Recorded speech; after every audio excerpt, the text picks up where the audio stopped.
guys, good morning. So, i-demo ko sa inyo ngayon yung ating coin counting machine. So, ito guys, ito yung black coin counter coin hopper natin. So, ang difference lang sa blue hopper nito is that kailangan natin ito siyang i-calibrate. So, sa loob nito, may video naman ako na another video para kung paano siya i-calibrate. So, kailangan na siya makalibrate kung anong coins na ilalagay nyo. Kasi, para mas magiging accurate siya. So, spring type kasi ito siya. So, every time na dumaan siya dun sa spring, magti-trigger yung ating sensor. So, ito guys, upgraded na rin yung sensor dito. Papansin niyo, ayan na yung Arclem coin sensor natin. Yan, nakailaw. So, yan yung natin. So, ngayon guys, ito naman, test natin to siya.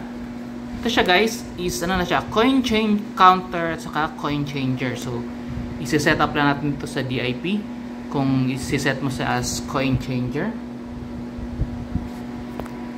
Tapos, depende din kung anong gusto nyo ilabas. So, ito, kung i-reset natin, naka-counter, tapos 0 siya, ibig sabihin infinite. So, dire-diretso lang yung pag-count niya.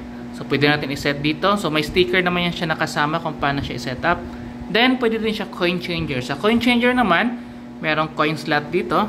Saksakan ng coin slot. So, nakasulat dyan yung mga kailangan isaksak. Tapos, meron siyang para sa external buttons natin. So, sa reset, sa start, saka sa stop. So, pwede bill acceptor, saka coin Then, sa coin changer, meron tayong isang features dito na parang kita. Kibale, ang nakasetup, pwede mo iset na every 10 pesos, may piso para sa'yo. So, kung pa-change siya ng 10 pesos, ang ibibigay lang niya is 9. Or, pwede mo i-set up na piso per 100. So, for example, hulog siya 100, 99 yung ibibigay niya.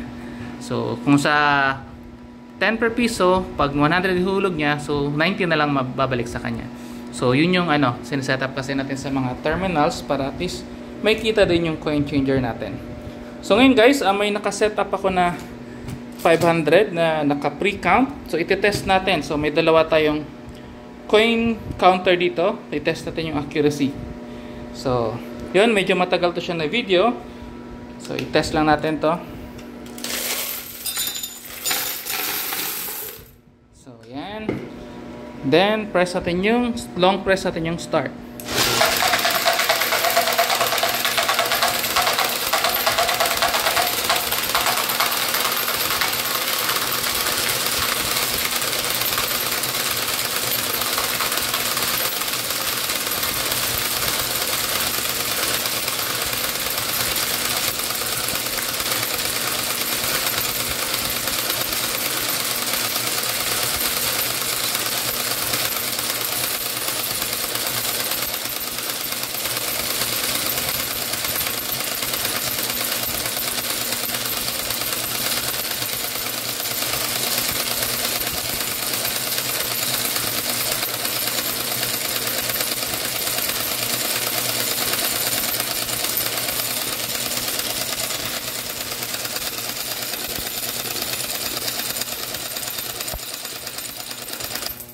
So yan guys, 500.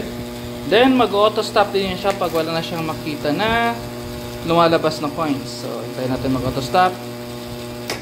So lalabas siya ng error pero andun pa rin yung nakasulat sa So yung key dito guys sa ganitong coin changer is dapat i-calibrate natin yung dito, yung sa coins na lumalabas. So lagay natin ulit sa ating pangalawang coin counter.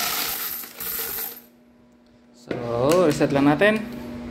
So, counter siya. Then, long press natin yung start.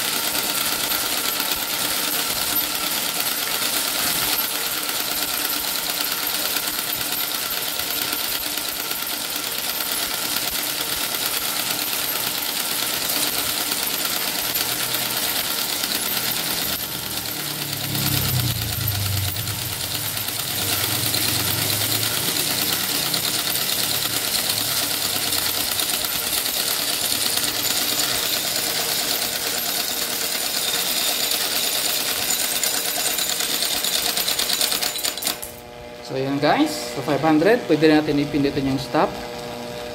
So mag-auto stop, ay mag-stop na rin siya.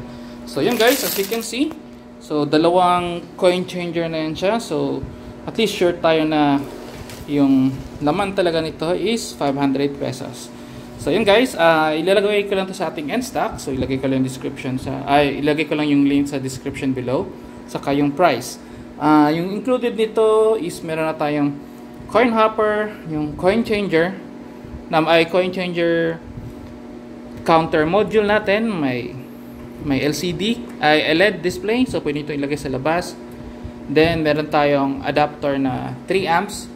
Then ito din guys, yung coin hopper natin is upgraded na rin to sa ating Arclem na coin sensor. So naka-set up na siya.